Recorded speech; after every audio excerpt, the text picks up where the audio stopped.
আগামী সোমবার ট্রাইব্যুনালে শেখ হাসিনার মামলায় রাষ্ট্রপক্ষে সাক্ষ্য দিবেন আমার দেশ পত্রিকার সম্পাদক মাহমুদুর রহমান এবং এনসিপির আহ্বায়ক নাহিদ ইসলাম। বুধবার আন্তর্জাতিক অপরাধ ট্রাইব্যুনালে গণমাধ্যমকে এই তথ্য জানান প্রসিকিউটর গাজী এম.এইচ. তামিম। তিনি জানান, রাষ্ট্রপক্ষের গুরুত্বপূর্ণ এই দুই সাক্ষীর আজ সাক্ষ্য দেওয়ার কথা থাকলেও ব্যক্তিগত সীমাবদ্ধতায় তারা হাজির হতে পারেননি। তাই রাষ্ট্রপক্ষের সময় আবেদন মঞ্জুর করে সোমবার দিন ধার্য করেছে ট্রাইব্যুনাল।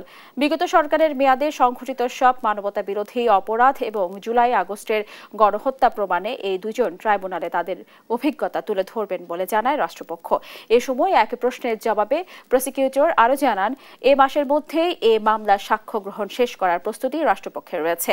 এদিন 2016 সালে যশোরে 2 শিবির নেতাকে গুলি করার মামলায় আসামি কনস্টেবল সাজ্জাদুর রহমানকে গ্রেফতার করে ট্রাইব্যুনালে হাজির করা হয়েছে। পরে তাকে কারাগারে পাঠানোর নির্দেশ দেন আদালত।